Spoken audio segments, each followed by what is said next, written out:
Welcome to episode 3 of Soft Skills Engineering, a podcast with me, Dave Smith, and I'm Jamison Dance. And we're here to give you some wisdom or at least wisecracks about everything else in software development, not technical stuff, the softer side of software development. One could say we put the soft in software development, right? One could say, yeah. One could be wrong, but one could say it. One could actually only talk like this from now on, and one will always use one every time one has the opportunity. And then one will appear smart to everyone. One's wisdom overflows. The floating spherical cube of destiny demands tribute. Pay tribute to one. By soft skills, we just really meant how to get your coworkers to pay you tribute. Yep. Listener last week named Matt Ryan has shared some feedback with us on one of the ideas we had, and it was about the topic of influencing your team without being the team lead. And he said that in this context, I think the question had to do with an idea, air quotes, that might be to do something differently on the team, which can often be interpreted as, we are currently doing it wrong, and therefore sound like criticism rather than a suggestion for a different way to approach things. Expressing the idea to your lead directly, meaning we talked about doing this privately, right, gives them a chance to have a meaningful discussion without worrying about the team losing confidence in their leadership or dealing with the team dynamic where it appears that open criticism of the leadership itself is okay, which is probably not what the person with the idea intended, but can often happen if brought up in the wrong context. So we appreciate that, Matt. That's good feedback. I think that's definitely true. You can often come across as criticizing when really you're just proposing a new idea without necessarily criticizing the existing stuff. Yeah, that happens a lot with code too, where you'll pull up in some file and just like, oh my gosh, this is so horrible. Oh, what kind of monster could have written that? And you can improve stuff without like tearing down the person who built it earlier. So Definitely. It seems like that kind of idea. Thanks, Matt, for your comments. And if you would like to give us a comment, be sure to tweet us at SoftSkillsENG, where you can find all of our old episodes, as well as communicate with us, your hosts, your humble hosts. Except for one. One is not humble. The unhumble one. All right. So on to episode 3. Okay, Jamison, what is our first question for today? Here it is. So this one's pretty short. It's, what should I look for in an employer or dev team? All right. This is short, but I think the answer could be really long. Well, I mean, you only have to list a few different brands of free candy. And you're good. Yeah. Candy bars. Or like genres of candy. Is that a thing? You could go with candies. Like your hard candies. You got your Wonka brand. That's pretty much all I look for. How about you? I actually look for employers that do not provide candy, because that means that they're not trying to get you fat and unhealthy. No, this is a really good question. This, like so many other things, comes down to personal values, and I think it's worth you sitting down and thinking of what your values are, because there's kind of a spectrum. Yeah. And you can make trade-offs along the spectrum. If you're really interested in money, then you'll probably have to trade that off for some things, maybe location or the problem domain or control over the project or something like that. If you're more interested in career growth or working with specific people, I don't know. There's just lots of trade-offs. I think I can talk about what I look for personally. The things that are very important to me in a workplace are, I would say kind and smart people is the number one thing. People that are smart and can teach me things, but that will be easy to get along with and that I can have good relationships with. And not everyone values that as equally. Some people value being challenged more and kind of having more conflict to produce good ideas. And I've found that I just don't work well in that way. You don't like just tons of conflict and fighting? Well, physical fighting is okay. Like if you just put on the sumo suit and just battle it out to determine who gets to pick the front end architecture, that's fine. No, I mean, I would say I value more collaborative environments over more aggressive competitive environments. I think most engineers are in your camp. Really? Because that's not what comes up in all the hiring posts I see. It's all about like, are you the ninja rock star champion, godlike commander of the universe who can slay, crush everything? Like, who wrote those though? Somebody Probably someone in the marketing department. Well, somebody that works at that company, right, and that influences the culture. Well, they may influence. Yeah, I don't know. I mean, you're right. I hate those write-ups. Yeah. In my experience, like I'll see one of those billboards, like, "Are you an amazing ninja?" You know, and then you go into the place and it's like these 3 unassuming software developers who are just like mild mannered, and you know, I'm like, wait, these aren't ninjas. These aren't rock stars. That's once they get on stage, they are. These are their alter egos, is what you're saying. Yes. Yeah. So kind of the collaborative and I guess environment focused on learning and growth.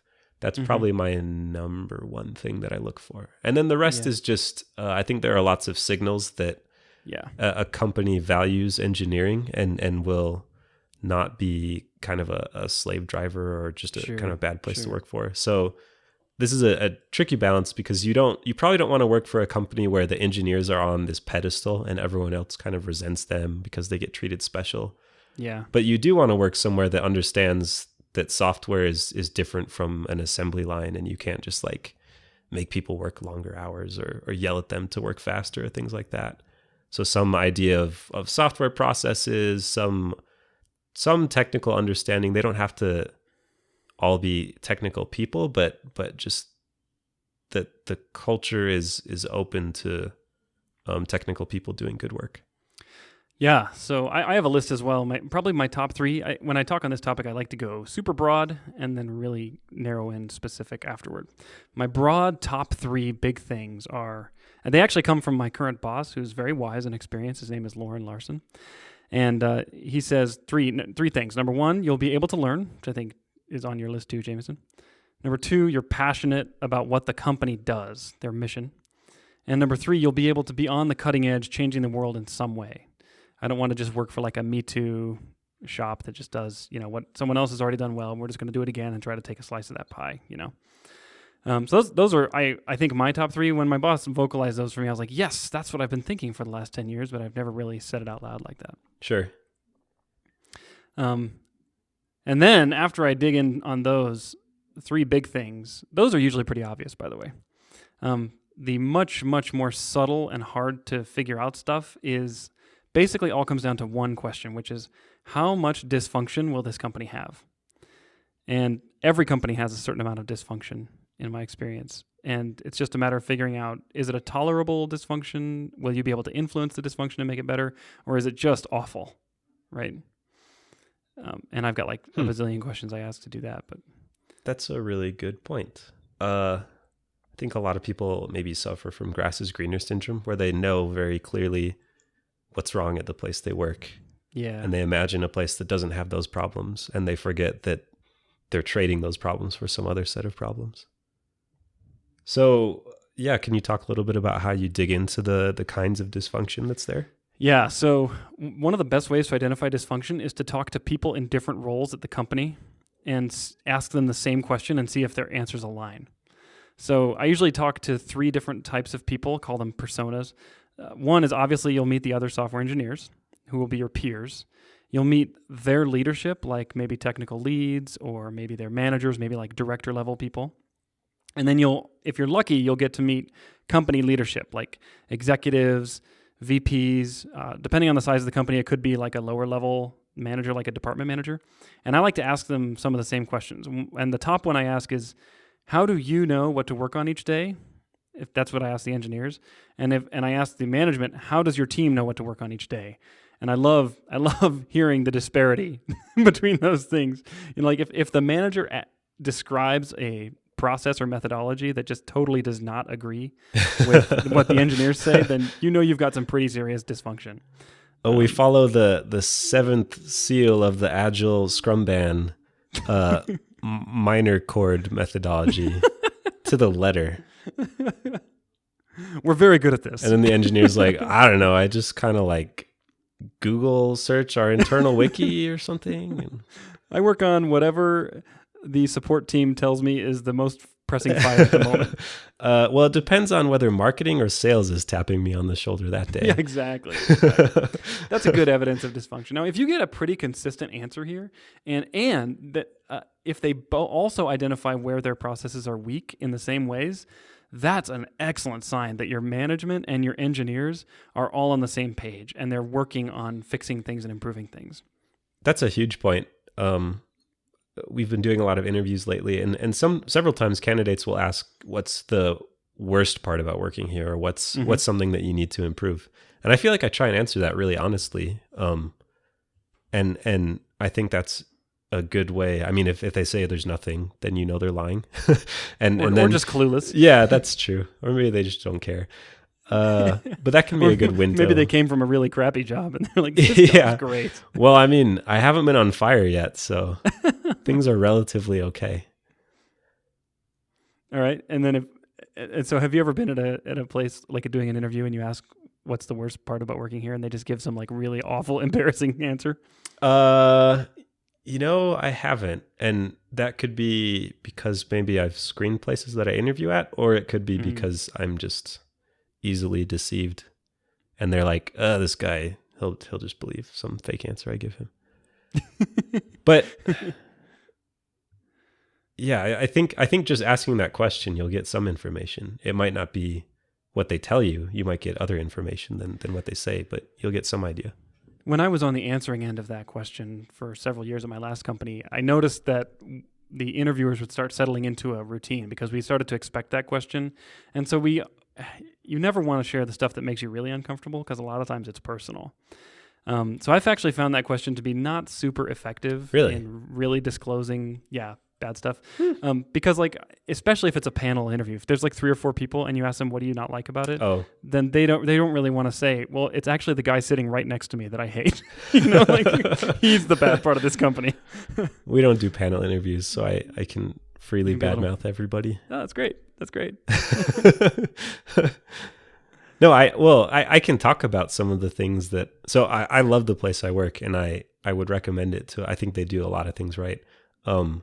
We are a small team that's still growing and kind of figuring out how to deal with chaos well, though. So I think most of the weaknesses are around some lack of process or some kind of holes in our communication.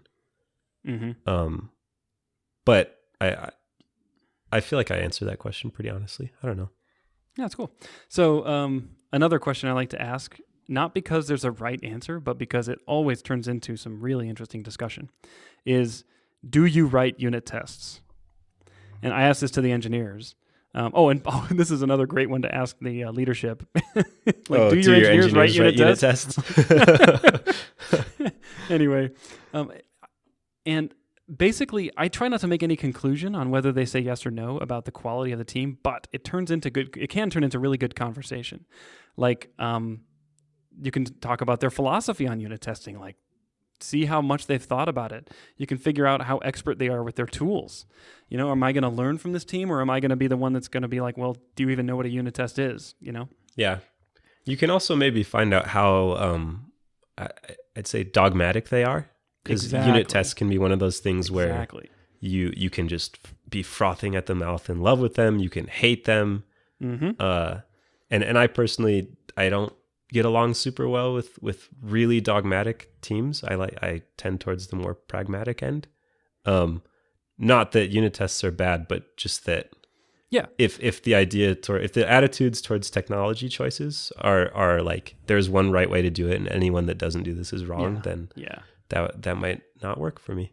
When I'm talking to a team and they say, we've chosen to do X with unit tests and we have the following data points to back up this decision, I get really excited. Sure. Even if the answer is, we've chosen to not write unit tests at all, and here are our reasons, that's great. Even though personally I enjoy writing unit tests and I find them to be beneficial for me, I would be happy to work on a team that has strong evidence for why they do it the way they do it. Yeah, that's a good point. Yeah, I guess you're looking for evidence that they've thought deeply about stuff. So I've got like a dozen other questions, and I'll probably leave a note on our Twitter page about this article that I wrote on the topic that's got like a whole bunch of questions. It's like a laundry list you can print out and bring with you to a job interview to look for a lot of this stuff. So it's a really long topic. I could literally talk about this for hours. And you will right now for the next few hours. Just kidding. I hope you have a long commute. I think that's a signal that we're going to leave some of that to readers to pick up later and move on to the next question, right? I think so. Okay. Do you want to read this one, Dave? Yes. So today is a day of short questions. So today's question, the second question, is also very short. Stated simply, I don't get enough done at work. Oh, and there's a follow-on. I work on a small team. Yeah, there's a little more description. Yeah, let me read that again. So I don't get enough done at work. I work on a small team that has some aggressive plans for building a product. This product is very important to the company, but it is also large in scope. I feel like I am never getting enough done at work. How can I be more efficient and productive with my time? Well, have you considered typing faster? Like, that's what I would say right off the bat. Maybe take a class on maybe typing? change or change editors every couple days to find the editor that makes you the most productive. Yeah. Or a Dvorak keyboard layout. Yeah, I've heard Dvorak can help you a lot. I've heard that getting one of those keyboards that's like curved and $300, I think those are also important. Oh. And if that doesn't work, there are other keyboards you can try as well that might help you go faster. So before I know, Jamison, you have some great answers to this, but I got to say that when Jamison and I were talking about this question earlier this morning, I said, I don't have a problem with this. And then I spent the morning thinking about my life and realized, oh my gosh, I'm in so much denial. I have all these problems. I was like, I don't have any experience with this. It's so not true. That sounds like the kind of thing that mere humans struggle with. Once you've ascended to the Dave plane of existence, you leave that petty stuff behind. One does not suffer not getting enough done at work. One always gets more done at work than one plans. Yeah, this is a big one. I say that about every question. I'm going to stop saying that. That's forbidden. They're all big. I think the fact that you're asking this reflects that you have a desire to improve, which is cool. Yeah. Congratulations. For me, I think that there can be maybe two main ways to divide up maybe performance or efficiency issues. And one is like a motivation problem, and one is a more tactical problem. So I guess tactical or strategic, maybe. All right. The strategic stuff is like burnout or feeling overwhelmed or a lack of direction or things like that. Or boredom, like I'm not challenged. Yeah. Yeah. To me, there's definitely a sweet spot of where something is challenging and will make you grow, and you'll have to stretch to get it done, but it's not overwhelming. Like there's no way you could comprehend ever accomplishing this. And if you stray too far to the boring end or to the overwhelming end of that, it can be hard to be productive. Mm-hmm. So if you're bored, just throw in a new framework and spice it up a little bit. No, if you're bored, you can do things to find more motivation. If you are overwhelmed, then you probably need to talk to somebody about maybe getting some technical direction or finding ways to break the scope down a little bit. Or I actually think in both those cases, you could talk to someone. If you're bored, your boss needs to be the person to know that. Like, hey, I'm not being challenged. Can you give me something harder, more challenging? What if the boss is like, cool, do this in half the time then? And then you... I got an idea. Do your same job in less time. Yeah, why don't you just work faster? That's challenging, right? I would hopefully not respond that way, but I do think though that you owe it to your leadership to let them know, like, you're not getting your full potential out of me, and I could be doing more if you gave me a more challenging assignment. Yeah. And hopefully they'll know that doesn't just mean accelerate your current pace and now you're challenged. That's challenging, but not always in the best way. Yeah. But the like burnout and overwhelming thing though, I definitely feel like if you work for a good team, that you'll have lots of people willing to help you with that. Definitely. I guess it can be worrying. You can feel like you're admitting weakness where you're revealing that you're not as competent as people think you are or something. But I think that's, I think people respond pretty well to those like human moments when you're not, if you do it like the day before the deadline, like, This actually turned out to be hard, and I didn't do anything Yeah. because I was stressed out. Then people probably won't respond very well. Yeah, you do need to nip this in the bud quickly. You certainly don't want to let it sit for too long. Yeah, but if you know that you're going to struggle with this and just ask for help, I think people will respond pretty well to that. They can. They can also be a little dismissive because it's like, it's like, well, just do it, Yeah. And I've seen that go down, and then that can generate like a shame spiral where you're like, well, I tried talking to them and it didn't work, and Yeah. so that can be hard. I have seen that happen, but I think generally though, you're right. People are supportive and want to be helpful. Yeah. So that's kind of the strategic level, like get your motivation worked out. And then the tactical level is like, how much time are you spending in meetings? Are you being distracted by the environment? Do you work in an open office plan and you just hear the conversation and like go over towards where it is all the time? Do you yak shave a lot? Do you like tweak your linting rules and then go update the whole code base to match the new rules or something like that? Not that I would ever do that or ever have. Do you have aggressive calendar, Slack, and email notification settings that are constantly popping up in your face? Yeah. And Do you your have to attention away? make that number go down? Yep. Yeah. Do you have personal interactions? Like, do you have Facebook and other things, open all the time that you're constantly checking on? Mm-hmm. Like, do you have muscle memory, I would say, that takes you to social media or your YouTube channel or whatever it is, Yeah. And I would say put in place aggressive barriers to keep that stuff out of your face when you're supposed to be focused and productive. Some of this stuff makes me feel so bad that we're so spoiled. Like, I if know. you were working in a factory and you're like, let me just take half an hour out to check my Facebook. Nope. Fired, right? Yep. But we're like, I'm spoiled. feeling a little down at work today. I just need to recharge. And then you like go play Super Smash Brothers for 4 hours or something. I don't know.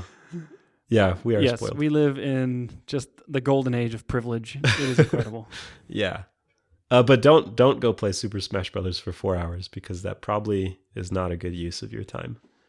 Unless you're the developer building Super Smash Brothers. Yeah, that's true.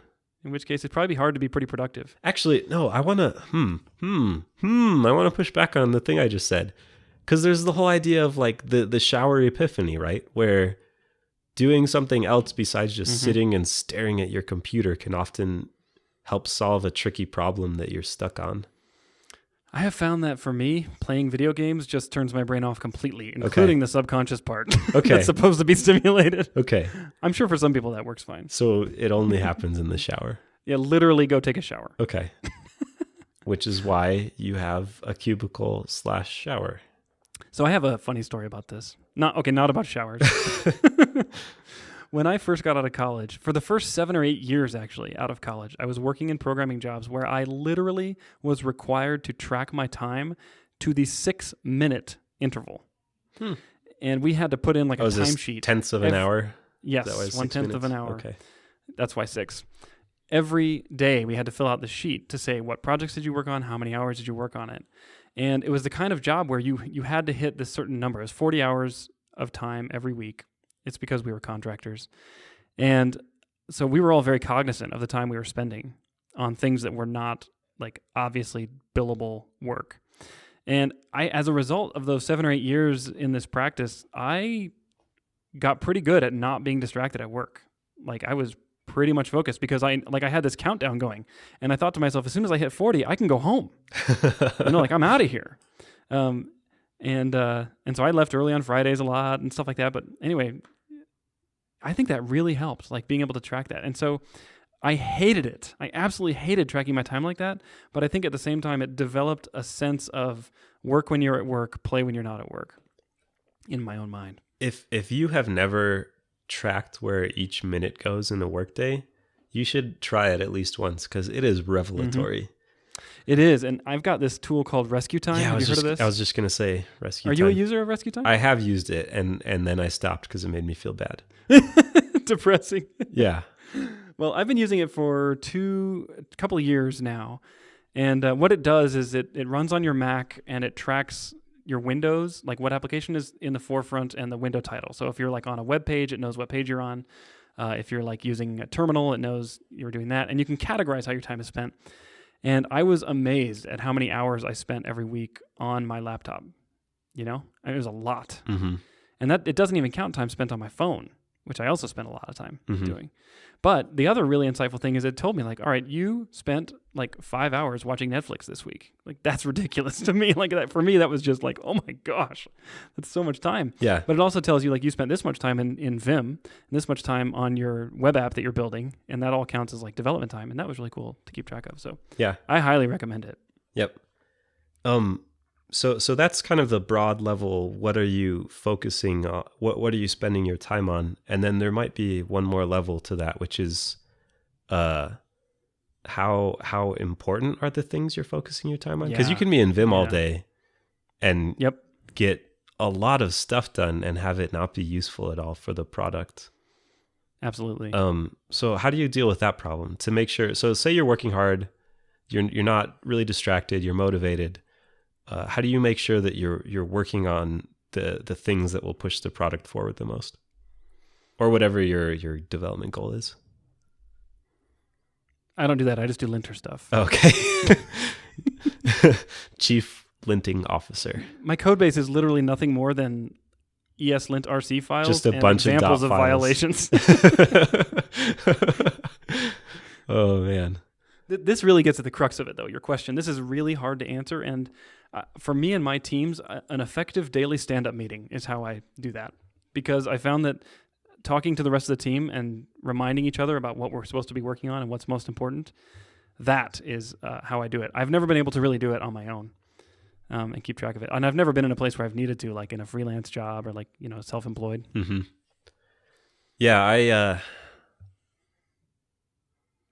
I think that makes a lot of sense. Where I guess it depends on your ability to honestly say what kinds of things you've been spending your time on. Yeah. Maybe just the feeling though, like, what did I do yesterday? Oh, I did.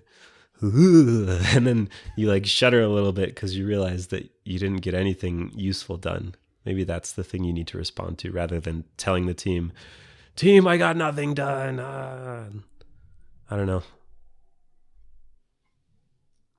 I don't know either, but I know every tracker that I've used, like to-do trackers and rescue time and stuff like that, I've never really had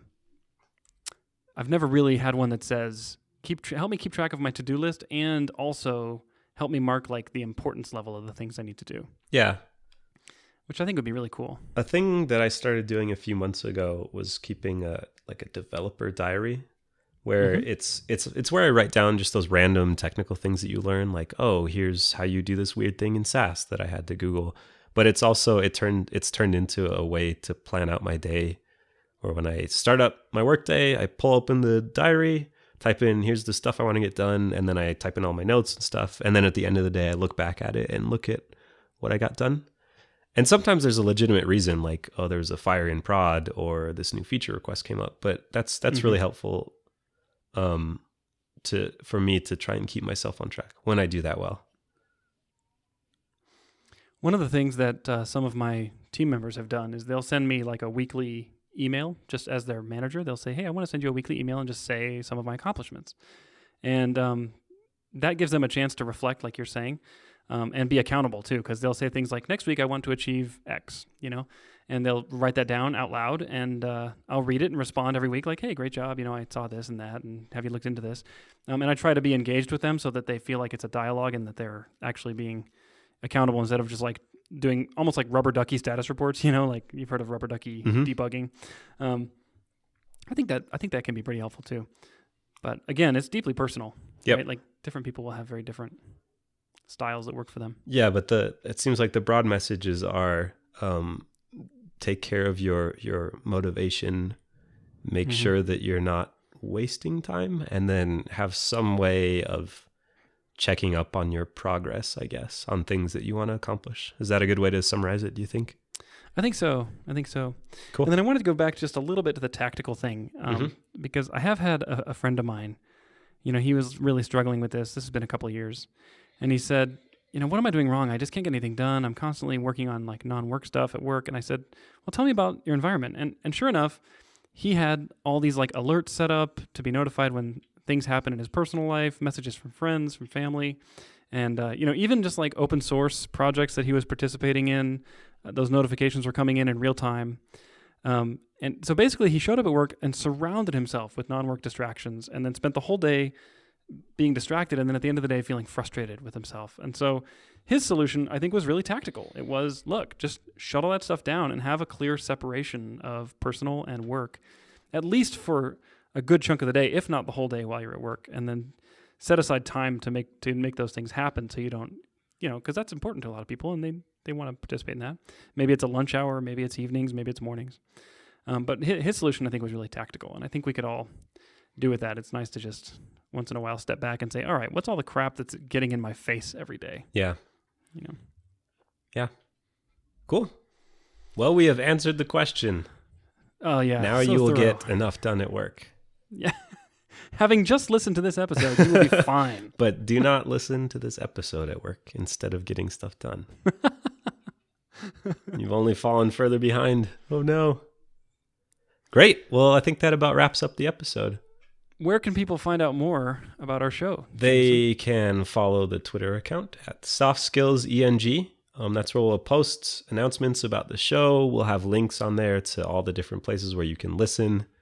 You've clearly found it already somehow, but congratulations. Yeah, you have arrived. If you want to find it in a different way, then check out there.